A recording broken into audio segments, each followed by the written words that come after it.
산업사회에서 짜여진 인문계, 자연계의 구분을 허물고 다가온 지식창조 기반 사회를 위해서는 균형 잡힌 교육이 대단히 중요하다고 저희들은 생각합니다. 그러나 인문계, 자연계를 융합하는 그런 교육의 제도는 대단히 저희들이 목표이자 이상이지만 현실은 그렇게 녹록지가 않은 것 같습니다. 많은 문제점이 있고 극복해야 될 장애가 많습니다. 그래서 오늘 이 포럼은 사실은 그런 이상을 달성하는데 현재 우리가 안고 있는 문제점은 무엇인지 드러내놓고 같이 얘기를 좀 나눠보자는데 근본적인 취지가 있고요. 궁극적으로는 우리 교육부에서 제안하고 있는 입시 제도 개편안에 있어서 우리 과학기술계의 입장을 반영하고 궁극적으로는 바람직한 교육 제도를 마련하는 데 기여하는 데 있다고 생각을 하고 있습니다.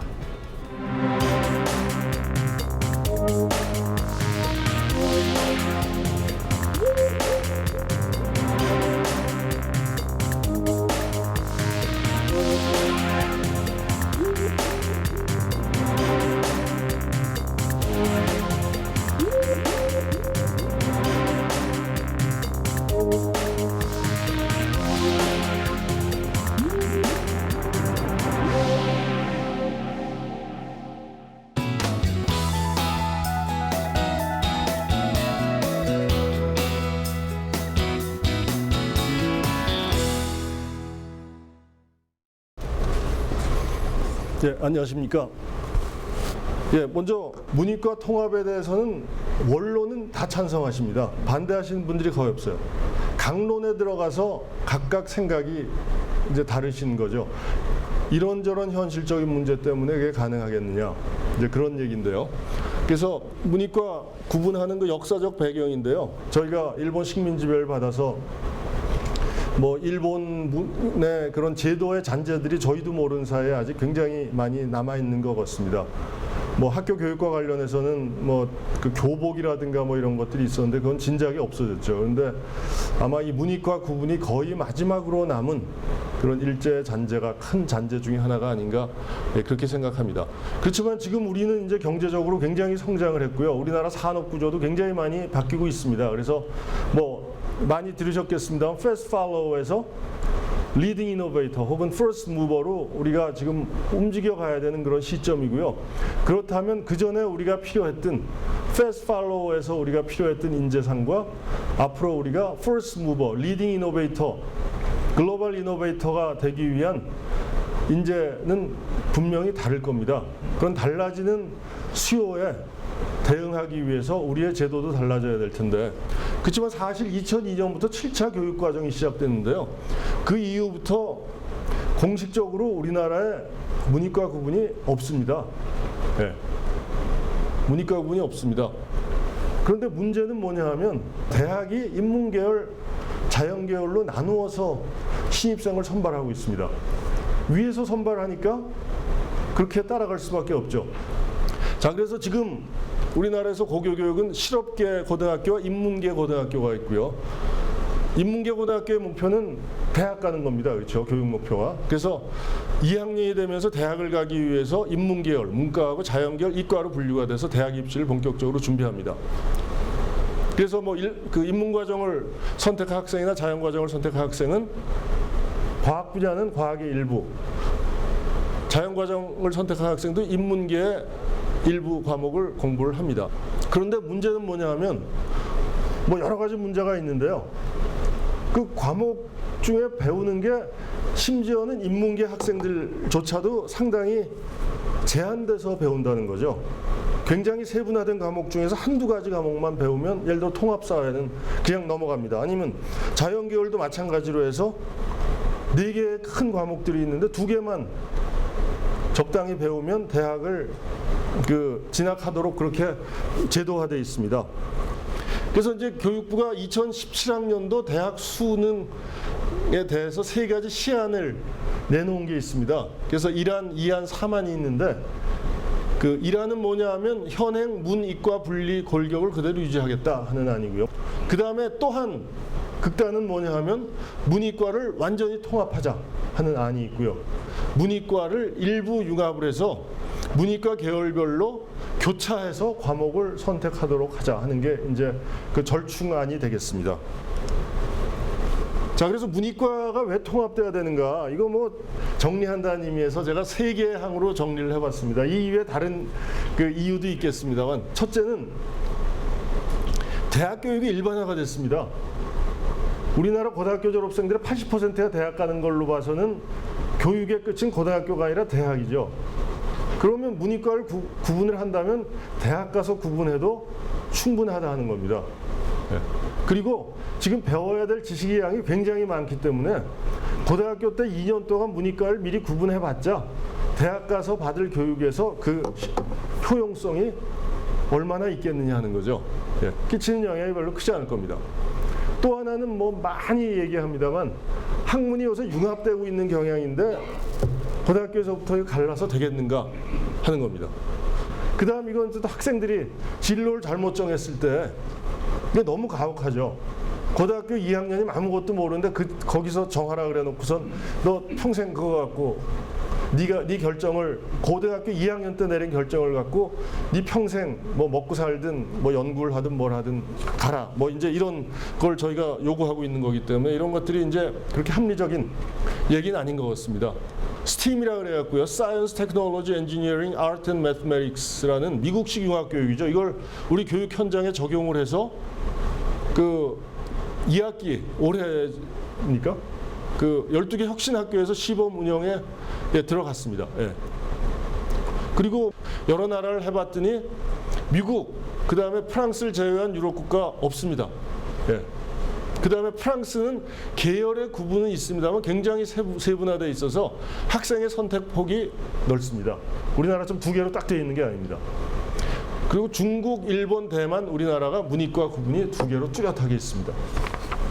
그리고 요 인문이 필요성을 제기하면 기술이 문제를 해결해 나간다. 이게 최근에 산업의 경향인 것 같습니다. 예전에는 기술, 과학에서 뭐 레이저를 딱 만들어 놓고 사회에 던집니다. 니들이 알아서 이거 써먹을 때 찾아봐라. 그러면 막 애플리케이션이 생기죠. 이제 그 시대가 지난 것 같습니다. 앞으로 또 테크놀로지가 그렇게 큰 점프를 할 시기가 올지 모르겠습니다만 그 시기는 지금은 이미 이제 지난 것 같고요. 그러면 지금 어떻게 하고 있느냐? 있는 기술을 모아서 조립해서 만드는데 어떤 방향으로 만드느냐? 그 방향은 인문이 제시하는 거죠. 그래서 융합이 필요하다는 겁니다. 그리고 이 그림을 보시면 문이과 융복합 지식을 갖춘 인력 수요가 우리나라 산업에 있느냐?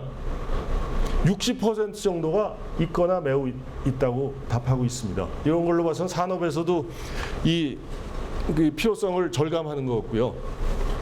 자, 그럼 문제점입니다. 첫 번째, 자, 통합을 해버리면 통합 과목이 생기니까 통합 교과서가 있어야 되고 교사가 많아야 됩니다. 우리가 시간이 있느냐? 2017년까지 3, 4년밖에 안 남았는데 저 역사 교과서도 지금 저렇게 막 난리를 치고 있는데 이게 시간이 충분하겠느냐? 그 다음 사교육 확대의 우려가 있다는 겁니다. 통합 교과목이 새로 생기니까 잘 뭔지 모르겠다. 학원 보내자 이렇게 되는 거죠. 그리고 어떤 사람들은 비판적으로 융합적 사고가 문이과 통합한다고 생기는 거냐. 자기 스스로 자발적으로 좀 그런 생각이 있어야지 뭐 이렇게 얘기하는 분들도 있고요. 또 하나는 문과 쪽 공부가 이과 쪽 공부보다 조금 더 전반적으로 쉬운 경향이 있기 때문에 따라가기가 이공계 깊이가 더 심화되는 거 아니냐. 또 수능 과목이 증가될 가능성이 있는데 그런 경우에는 부담이 증가되겠다. 또 특목고에서는 찬스다. 내가 의대 가고 싶었는데 의대 가겠다. 어차피 문이과 통합됐으니까 뭐 이런 여러 가지 문제점들이 있는데 많은 경우 저희가 조금만 생각을 바꾸면 해결될 수 있는 문제가 아닌가 이렇게 생각이 되긴 합니다. 근데 요게 지금 보시면 지금 대입 수험생 인문계 자연계 비율 변화입니다. 자, 이공계 깊이 제일 심했을 때가 IMF 직후였고요. 그 다음에 조금 회복되고 있는 추세입니다. 그런데 이게 문이과 통합으로 그냥 꺾어버리면 어떻게 하냐고 걱정하시는 분들이 있습니다. 그래서 이제 이걸 어떻게 하는 게 좋겠느냐 하는 건데요. 예. 지금 이 문이과 통합은 크게 2가지 방법이 있을 수 있을 것 같습니다. 첫 번째는 뭐냐 하면 문이과 구분 없이 사회와 과학 과목을 선택적으로 학생들이 마음대로 골라서 배우는 거죠. 두 번째, 물리하고 세계사 조합은 원칙적으로 불가능합니다. 왜? 대학 입시가 안 되기 때문에 대학 입시를 할 수 없으니까 대학에서 바꿔줘야 됩니다. 그러면 다른 방법이 뭐가 있겠냐? 이 두 번째 방법이죠. 통합 과목을 만드는 겁니다. 그냥 다 통합과학, 통합사회 만들어갖고 다 가르치는 겁니다. 그런데 이제 문제는 뭐냐면 문이과 통합교육이 학생들에게 또 의무가 돼버리는 겁니다. 자기가 싫은 거 억지로 배우고. 이게 과연 교육적이냐 하는 거죠.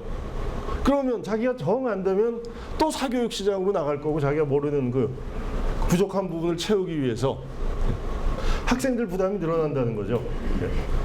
여러 가지를 다 배워야 되니까 그것 때문에 다 줄여놨는데 오히려 거꾸로 늘어난다는 거죠. 그래서 교총에서 조사를 했는데요.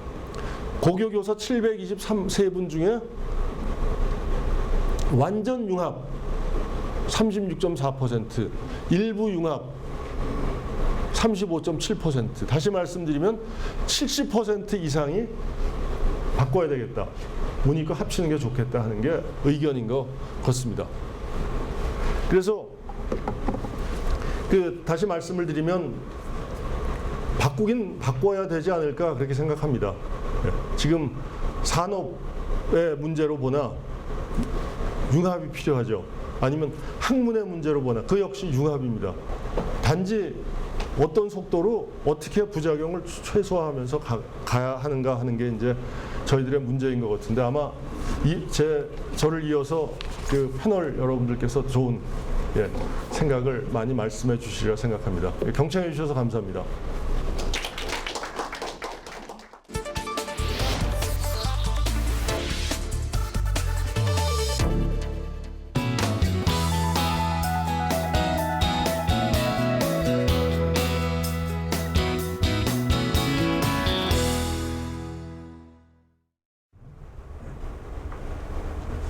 융합해야 하는 것은 과학 분야의 융합이 아니고 과학과 공학, 과학과 사회, 과학과 예술 이런 것들이 융합되어야 된다고 저는 생각합니다. 국가 정책에서 말하는 융합은 바로 이런 것들이기 때문에 그렇습니다. 순호가 말하는 두 문화의 고를 줄이고자 한다면 고등학생 수준에 맞게 이상적으로 잘 개발된 공통사회와 융합과학을 필수로 이수하게 하되 내신 성적 또는 패스페일 정도를 평가하고 수학능력 시험 과목에는 진정한 대학 수학 능력을 평가할 수 있도록 좀 더 높은 수준으로 심화된 과목들을 포함시켜야 할 것입니다. 마지막으로 학교 교육과정에 대해서 좀 말씀을 드리면 교육과정 학자인 맥레일이 교육과정 개념을 학문중심 교육과정, 인간중심 교육과정, 사회유의론적 교육과정, 공학론적 교육과정으로 분류한 바 있듯이 학교 교육과정은 어느 것이든 방향과 철학이 있습니다. 물론 한 교육과정이 이 네 가지 분류의 어느 하나에 전적으로 속하는 것은 아니고 크게 강조되거나 부분 포함되기도 합니다. 융합과 창조를 강조하는 최근의 정책 기조를 학교 교육과정에 포함시키려 하는 것은 사회유의론적 교육과정을 강조하는 것이라고 볼 수 있습니다. 저는 이 방향이 나쁘다고 보지는 않습니다. 다만 모든 학생들에게 융합을 강조하는 것은 바람직하다고 보지 않습니다. 자신이 원하는 직업을 선택하여 자신이 원하는 삶을 살도록 하는 것도 필요합니다. 그런 의미에서 2009 개정 교육과정, 고등학교 교육과정이 선택 중심 교육과정으로 개설되었다고 봅니다. 또한 우리나라에는 과학고등학교, 과학중점학교, 외국어 고등학교 등 특수목적 고등학교가 많이 있고 일반계 고등학교 교육과정도 충실하게 운영된다면 교육과정 상당 부분을 창의적 체험활동으로 운영할 수 있도록 되어 있습니다. 특수목적 고등학교와 과학중점학교들을 활용하거나 일반계 고등학교의 창의적 체험활동 과정들을 통해 융합과 창조 이런 교육은 얼마든지 가능하다고 봅니다. 전체 학생들을 대상으로 하는 교육과정 개발과 대학 입학시험 제도에서 지나치게 한쪽 방향으로 몰고 가는 것은 없었으면 좋겠습니다. 감사합니다. 고맙습니다.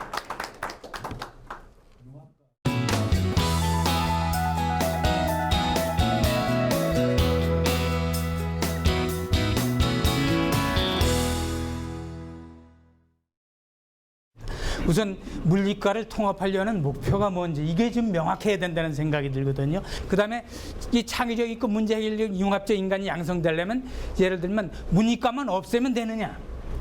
이건 아니라고 보거든요. 현재 뭐 통합적으로 다 되고 있습니다.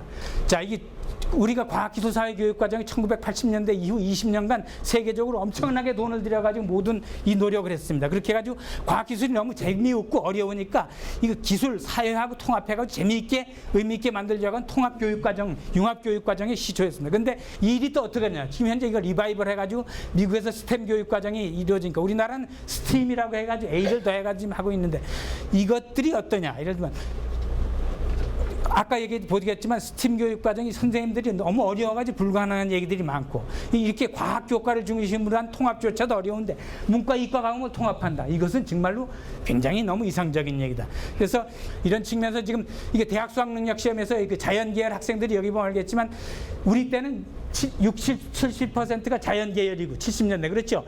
40%가 인문사회계였습니다. 그런데 1994년에 어떻게 하냐면 자연과 인문계열이 비슷하게 오다가 그 다음에 이쪽으로 2003년도로 올라가면 자연계열, 인문계열 학생들은 40만 명으로 되는데 자연계열 학생들은 20만 명으로 되지 않습니다. 이때 2001년, 2년에 자연계 기피 현상이 사회적 원인이 돼가지고 크게 우리 자연계를 살리자는 운동이 됐는데 그렇게 해가지고 올라간 게 약 한 약간 올라가는데 사실은 이것도 별로 의미가 없는 진전이라고 생각합니다. 그런 다음에 어떻게 2005년 이후는 완전히 자연계 인문계가 수능에서도 없어졌죠. 왜 그렇습니까? 교육과정에서 없었기 때문에 수능에서 이게 존재할 수가 없는 거죠.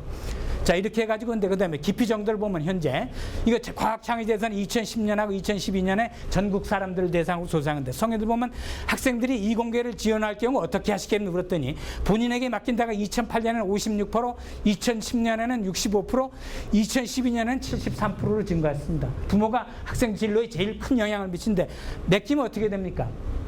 선택 안 하겠죠. 그렇죠. 이거 보세요. 그 다음에 적극 지원한 데가 32%에서 23%에서 21% 점점 줄어들겠죠. 그렇죠. 부모들이 이렇게 하면 어떻겠습니까? 자녀들은 이공계 현상, 기피 현상 앞으로 더욱더 걱정이 되겠죠. 그렇죠. 이게 실제적인 데이터입니다. 그 다음에 학생들이 자연과학을 지원하지 않는 이유를 물었더니 2013년은 43%가 이공계 공부가 어렵기 때문에 안 된다는 얘기거든요. 2012년은 56%가 이공계 공부가 어렵기 때문에 안 한다거든요. 학생들이 이공계를 선택하는 가장 큰 이유가 뭐냐? 어렵고 힘들기 때문에 어렵고 힘들고 피한다는 얘기거든요. 그렇죠.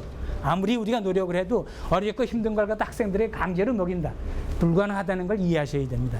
그 다음에 대학 지원 시 희망 계열을 보면 2010년에는 28.5%가 자연공학 계열을 했는데 2012년에는 24%로 줄어들었습니다.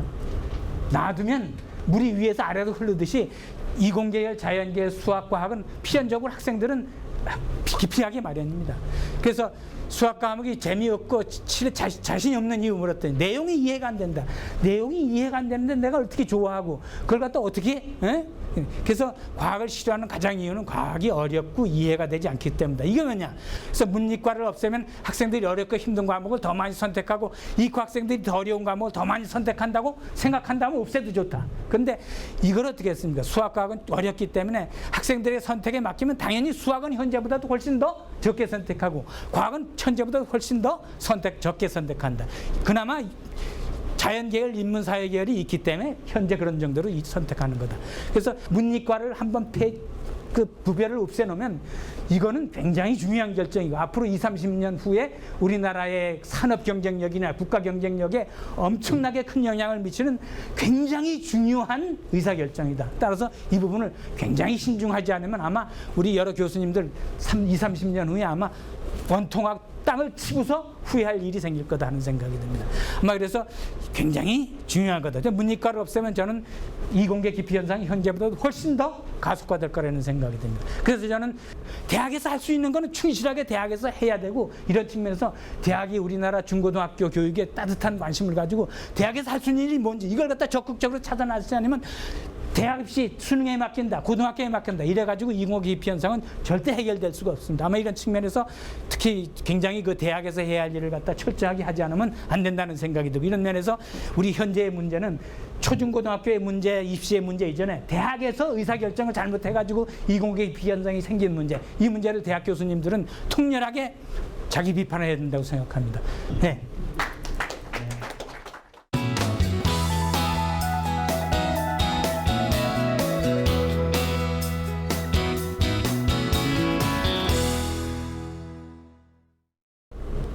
네, 안녕하십니까. 앞에 두 분 토론 내용 잘 들었습니다.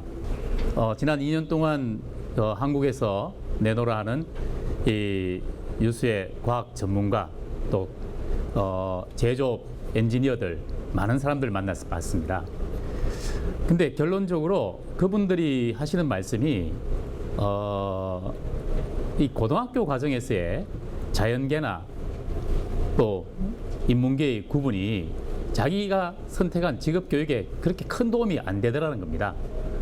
결국 그렇게 고등학교 과정에서의 자연계나 인문계의 어떤 구분이 오히려 나중에 자기가 대학 가서 전공을 선택하고 또 직업 활동하는 동안에 오히려 방해 요소로 작용한 것이 많다. 이 사회가 지금 요구하는 게 통합형 인간입니다. 이 사람들과 같이 어울려서 인문계, 자연계 구분 없이 예를 들어 가지고 휴대폰 하나를 만들더라도 그 안에 들어가는 무수한 부품과 디자인 이런 요소에는 소위 말하는 그 인간공학, 디자인 또 이 서로 각 부서 간의 커뮤니케이션 이런 능력들이 굉장히 중요한 것으로 평가받고 있습니다. 제가 이 자리에 나오면서 한번 두루두루 주변에 여론을 많이 들어봤습니다. 이공계 지금 과목을 가르치고 있는 대학 교수님들의 상당수가 자연계와 인문계 교육을 통합해야 된다는 그런 주장을 하시는 분들이 굉장히 많았습니다. 또 실제로 한번 만나도 봤는데 그분들 얘기가 이게 고등학교 과정에서의 3년간 교육이 평생 직업을 결정할 만큼 결정적인 시기가 아니다라는 그런 얘기를 하신 분들이 굉장히 많았습니다. 사실은 저 같은 경우는 이제 문과를 나왔지만은 인문계를 나왔지만은 지금도 만약에 기회가 주어진다면은 이 라디오 수리나 텔레비 수리 같은 자전거 수리 같은 이런 걸 배워서 제 노후에는 그런 전문점을 한번 차려서 한번 이 사람들한테 봉사하는 게 제 꿈입니다. 근데 그런 기회가 주어지지 않은 것도 있지만은 고등학교 3년 동안에 문과를 전공했다는 그 이유 하나만으로 평생을 지금까지도 나는 그런 쪽으로는 하면 안 된다는 그리고 또 고등학교 3학년 동안 가진 자연계를 선택했다는 이유만으로 나는 문학이나 악기나 미술이나 이런 예능 쪽은 해서는 안 된다는 그런 틀이 주어지는 그런 건 막아야 되지 않겠는가.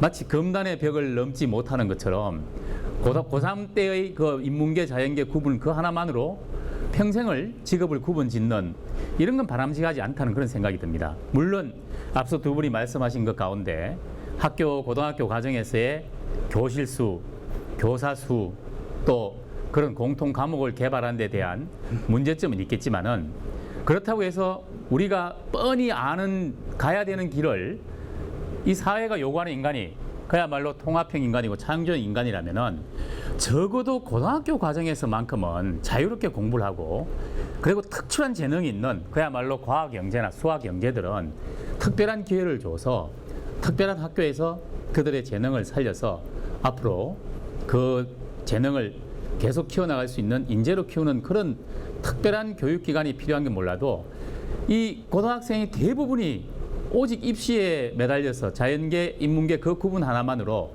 3년을, 2년을 그렇게 구분되어서 대학에서도 그렇게 또 갈라지고 그리고 졸업하고 난 뒤에도 나는 인문계, 너는 자연계 그렇게 틀을 짓는 그런 바람직하지 않지 않는가 그런 생각이 듭니다. 적어도 고등학교 3년 과정에서만큼은 그런 자연계나 인문계 구분이 없이 자유롭게 어떤 과목이든지 공부해서 나중에 대학이나 대학원 과정에서 전문 직업을 선택할 수 있는 자연계, 인문계 구분이 되었으면 하는 게 제 소신입니다. 네. 이상입니다.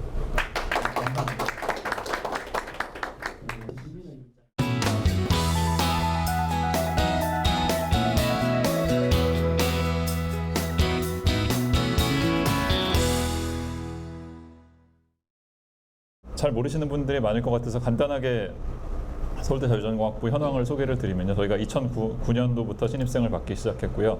1년에 신입생 정원이 157명 정도 됩니다. 그래서 지난 2013학년도 입시까지는 인문계열, 자연계열 구분이 있는 상태에서 입시를 치렀고 한 6대4 정도로 인문계열, 자연계열 학생들이 들어왔고요. 내년도 신입생들 받는 이제 올해 말에 시행되는 2014학년도 입시에부터는 전면 통합 선발을 아마 전국 최초인 걸로 알고 있습니다만 시행하기로 돼 있습니다. 네, 뭐 입시에 관해서는 이제 더 추이를 두고 보는 거밖에는 오늘 더 말씀드릴 건 없을 것 같고요. 실제로 저희가 이제 그렇게 학생들을 받아서 운영을 해본 결과 느낀 점을 몇 가지 말씀을 드리면요. 방금 그 유리인 본부장님께서도 잘 지적해 주신 것처럼 그렇게 아주 꽉 갇혀버린 이분법적 사고를 탈피할 수 있다는 게 가장 큰 소득이 아닌가 싶습니다. 그래서 학생들 전공 분야를 보면은 그냥 뭐 기존에 있는 전공들을 제한이 없기 때문에 선택하는 학생들도 있고요.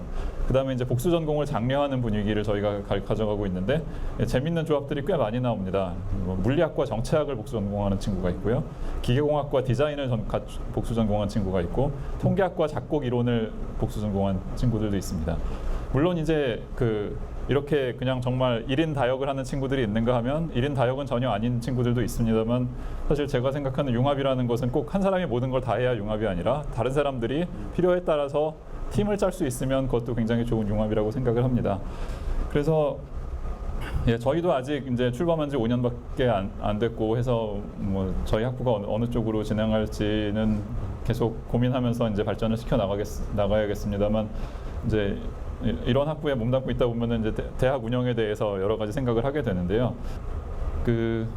대학 안에서 이렇게 좀 서로 다른 단과 대학 전공 사이에 물꼬를 터주는 일을 어느 정도는 할 수 있는 여지가 있지 않을까라는 생각이 듭니다. 그러니까 일례로 저희 자유전공학부 안에서도 그러니까 지난 입시까지 문과, 이과, 그러니까 인문계열, 자연계열 따로 들어왔지만 교차 지원을 하는 경우들이 꽤 있는데요. 이제 상대적으로 자연계열로 입학해서 인문계열로 가는 학생들은 좀 흔한 편이고요. 반대 경우에도 인문계열로 들어와서 자연계열 중에서도 상당히 하드코어라고 하는 수학, 물리, 원자핵공학, 기계공학 이런 거를 선택하려고 노력하는 학생들이 있고 물론 처음에 쉽지 않습니다만 한 1년 정도 열심히 노력하면은 충분히 다 따라잡고 잘하는 거를 저희가 사례를 가지고 있습니다.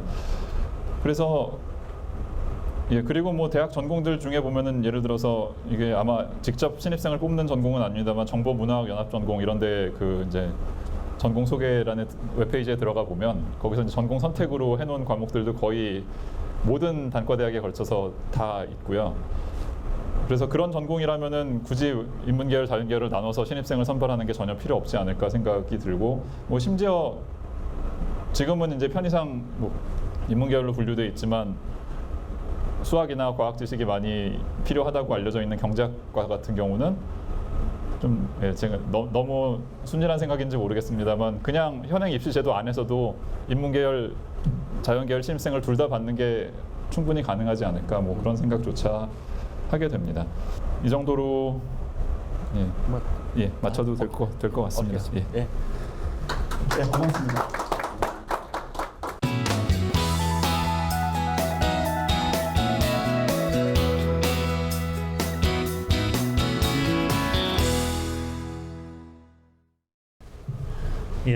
기회를 주셔서 감사합니다. 지난해부터 주학기술계에서 앞으로 향후 5년간 정부가 추진해야 될 중요 과제 또 우리가 미래를 위해서 새로운 패러다임으로 우리가 가야 되는데 어떤 과제를 하는 게 좋냐 해서 21개 과제를 뽑았는데 그중에서 미래에서는 세계적 수준의 창의적 인재가 가장 중요하다. 그리고 또 창의적인 교육을 하는 것이 무엇보다도 중요하다. 그런 이제 과제가 그 중에서 핵심적인 내용이었고 그 중에 이제 첫 번째로 나오는 내용이 이 소위 문이과 통폐합 문제였습니다. 문이과 통폐합이라는 것은 이제 폐지, 문이과를 폐지해야 된다 이런 얘기였는데 사실 과학계뿐만 아니고 많은 석학들이 우리나라의 문이과 제도는 폐지돼야 된다 그런 얘기를 많이 하는데 사실 교육계에서는 우리 과학기술계 의견을 조금 더 기담해 주실 필요가 있다 이렇게 생각을 합니다. 왜냐하면 사실 이공계를 그동안 가셨던 분들이 국가가 정책적으로 이공계를 우대하는 그런 시대적인 분위기 또 개발경제 시대에 이공계를 빨리 육성해야 되는 그런 어떤 시대적인 필요에 따라서 많이 이제 이공계를 하게 됐는데 실질적으로 지금 현재도 보면은 R&D를 수행하는 그런 상당히 높은 수준의 인력이 필요하지만 교육계가 그런 기대에 부응하지 못하기 때문에 스스로 또 특수대학원을 만들어서 산업계에 필요한 인력을 공급하는 그런 역할도 해왔단 말이에요. 그런데 지금 이제 시대가 더욱더 이제 변해 나가고 우리나라가 어떤 선도형, 개척형 이렇게 R&D 체제로 가는데 그런데 맞는 인재는 역시 융합형 인재 아까 말씀드린 대로 이제 그런 얘기고 사실 우리가 과학이라는 그런 용어조차도 보면은 상당히 어떤 과목, 과정 뭐 이런 표시거든요. 사실은 사이언스 개념은 좀 더 폭넓은 소양을 가진 그러니까 말하자면은 인문사회와 수학과 과학에 대한 기초 소양을 가진 그런 분들을 키웠을 때 그분들이 비로소 창의적 인재가 되지 않느냐 하는 그것은 이제 과학계의 그 공통된 의견이라고 저희 봅니다. 그래서 이제 다만 이제 우리가 그런 큰 방향이 과학계에 집합된 의견이라고 하더라도 문제는 이것을 이제 실행하는 문제에 있어서 나타날 수 있는 여러 가지는 있다고 봅니다.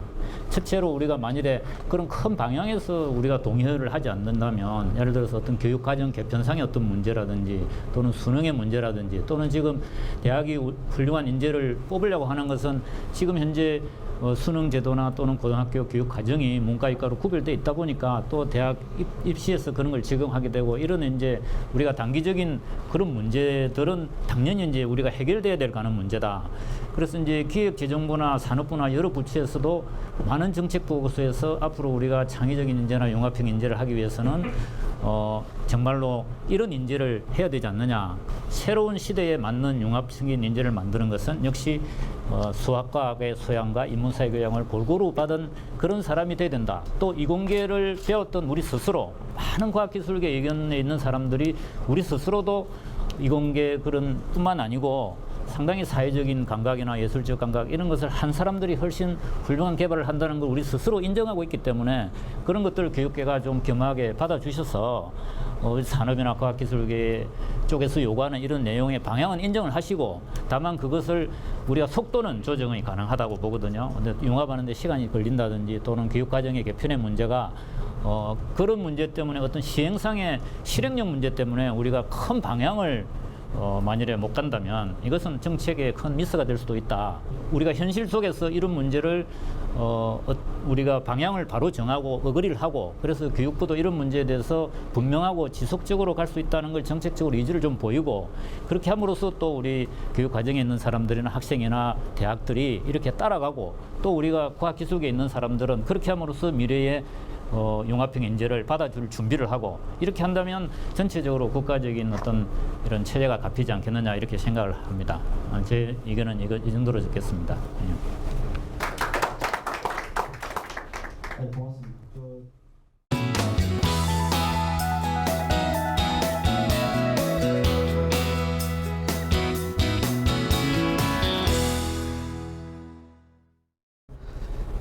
문과, 이과 모두 흥미 갖고 있는 재능 있는 애들은 굉장히 몇 프로 안 된다. 근데 보다 많은 97%를 더 이상 괴롭히지 않았으면 좋겠다. 뭐 그런 이야기로 이거를 좀 들으셔야 되지 않나 이런 생각이 듭니다. 지금 글쎄 문이과는 좀 어려운 주제니까 사람들이 피부에 와닿지 않으니까 그냥 넘어가자 이럴 수는 있겠어요. 그런데 진짜로 이 교육 문제의 그 핵심은 진짜 학생들을 원하고 올바른 투자가 되려면 사교육 시장하고 공교육 시장 붙여놓고는 한 학급에 40명 앉혀놓고 그 아침 7시부터 밤 11시까지 그 애들은 120% 그 공부하는 아이들한테 무엇을 더 요구한다라는 것은 참 무리이지 않을까 그런 생각이 듭니다. 그래서 그 어떤 교육의 문제는 교사가 그 이과 문과 그 뭐 통폐합 문제에 관한 거에 별로 관심이 없으면 고치기 어렵습니다. 그래서 그 근원적으로 들어가면 사범대학이 바뀌어야 되고요. 사범대학에서 길러내는 것부터 해서 차근차근히 바꿔도 참 될까 말까 하는 문제예요. 근데 그것을 그 정권이 바뀔 때마다 요리조리 조금씩 바꾼다고 해서 해결될 문제는 아니라고 보고요. 그래서 현장 교사들은 저도 과학을 가르치고 있지만요. 아이들이 실제로 인간으로 진짜 올바른 자기의 생각을 발표할 수 있고 말할 수 있게 해주는 여유를 갖춰주고 현장에 좀 더 그 급식비로 싸울 게 아니라 학생 수를 20명으로 줄이든 그걸 줄여서 이 지식 정보 사회, 그러니까 지금 아이들한테 뭐 숙제를 내주면 오히려 저희가 감당하기 힘들 정도로 오히려 많이 가져오는 게 문제입니다. 근데 이때 필요한 거는 정말 어떤 학생들이 갖고 있는 자기 아이덴티티를 알아내고 그리고 자기의 생각을 잘 표현할 수 있는 능력만 주어도 굉장히 큰 소득이 된다라고 봅니다. 그래서 그렇게 고등학교 때까지 공부를 하고 올라가면 그 자기의 직업이다, 자기의 그 어떤 전공이다 하는 문제는 오히려 조금 더 늦춰서 생각해도 된다. 그래서 교육적 투자를 좀 제대로 하고 그리고 학생들에게 호흡할 수 있는 그런 여유를 주고 그리고 교사 제대로 길러내고 어떤 그런 기본적인 것들을 마련해 가는 그런 도움이 되는 길이라면 그 참 오늘의 그 모임이 좀 더 가치 있게 되지 않을까 이렇게 생각됩니다. 네, 감사합니다. 예, 감사합니다. 제가 그냥 평소에 생각하던 걸 좀 말씀드리겠습니다. 인문계에 있는 학생들도 과학 과목을 한 2개 말고 지구과학도 다 듣고 물리도 기초적인 거를 들었으면은 생활하는 데 있어서 저는 조금 더 현명한 길을 걷지 않을까 이런 생각을 합니다. 그래서 저는 문이과의 통폐합이라기보다는 양쪽에서 기초적인 거는 다 듣고요. 모든 사람들이. 그리고 심화할 수 있는 데는 심화를 시켜서 그게 필수가 될 수 있게 오는 게 더 맞는 생각이 아닌가. 그러니까 자연계나 자연과학대학이나 공과대학을 오는 학생들은 수학에 좀 심도 있는 것들을 다 듣고 들어와야 되고요.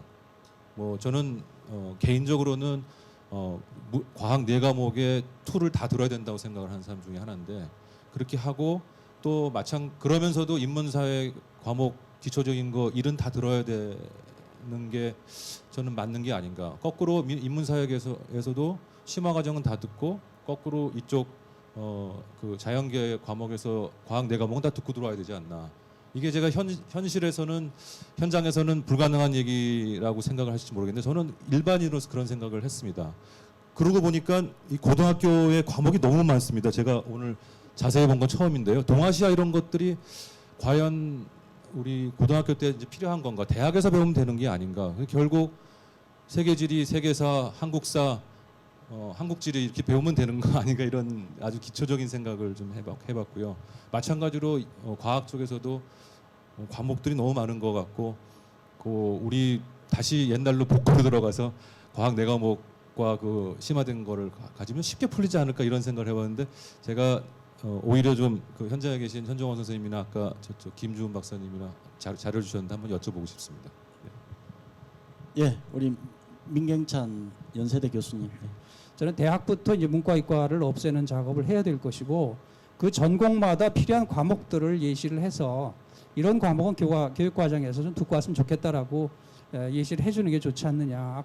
그래서 선택적으로 학생들이 갈 수 있도록 해줘야 되지 않느냐 하는 생각이 들어서 우선 대학들이 우선 이제 바뀌어야 된다고 보고 있고 대학이 특히 입학 정책을 만들 때 초중등 교육에 대해서 정말 깊이 있게 이해를 해야 된다고 생각합니다. 그거 상관없이 요구하는 게 너무 많다라고 저는 생각을 해요. 그래서 그런 이 초중등 교육의 생태계 자체를 대학이 먼저 이해하고 정책을 만들어가고 대학의 초중등 교육의 정상화에 대한 책임을 져야 된다고 저는 생각을 합니다. 그렇게 접근을 해야 될 것 같고 또 하나 책임진다고 한다면 같이 고민할 것이 뭐냐면 우리가 요구하는 게 뭐냐에 대한 게 좀 분명해야 될 것 같아요. 지식인지 능력인지 또는 어느 정도 수준까지 하는 게 적절하다고 보는지 이런 것도 좀 막연하기 때문에 그런 것들을 좀 정리할 필요가 있다.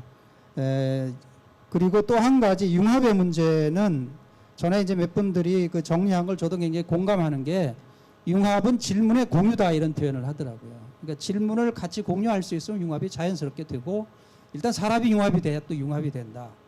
그리고 대학의 학부 정도 수준에서 융합의 개념은 융합적인 마인드를 심어주면 되는 것이지 교과목을 통합시켜가지고 뭘 가르치는 것은 아니지 않느냐는 그런 관점에서 융합의 개념도 다시 한번 정리하면서 가야 되지 않을까 이런 생각입니다. 이상입니다. 고맙습니다.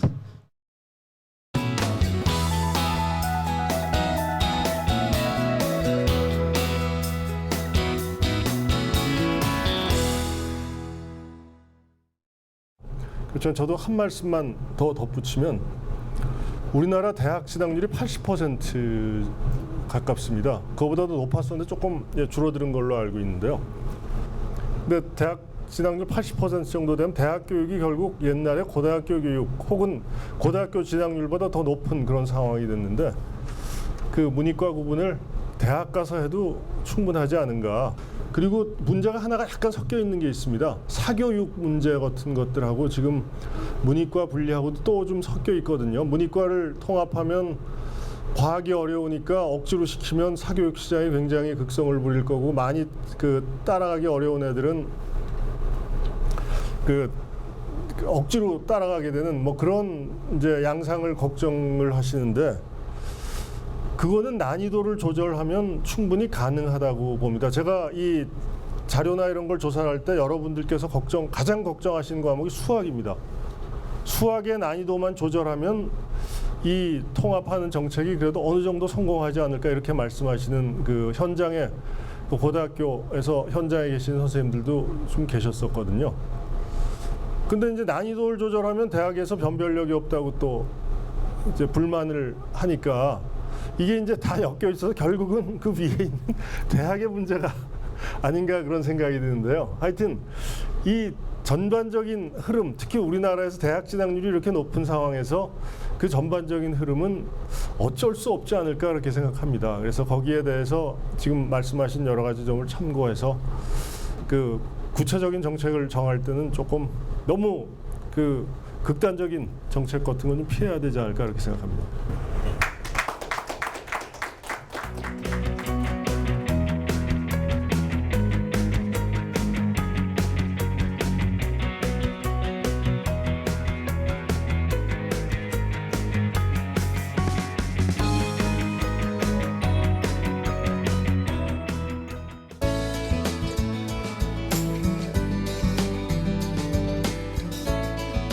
내가 나를 더 사랑해서 건강을 유지하고 더 많은 것을 나누어 줄 수 있도록 그런 걸 생각하신다면 더 행복하실 거예요.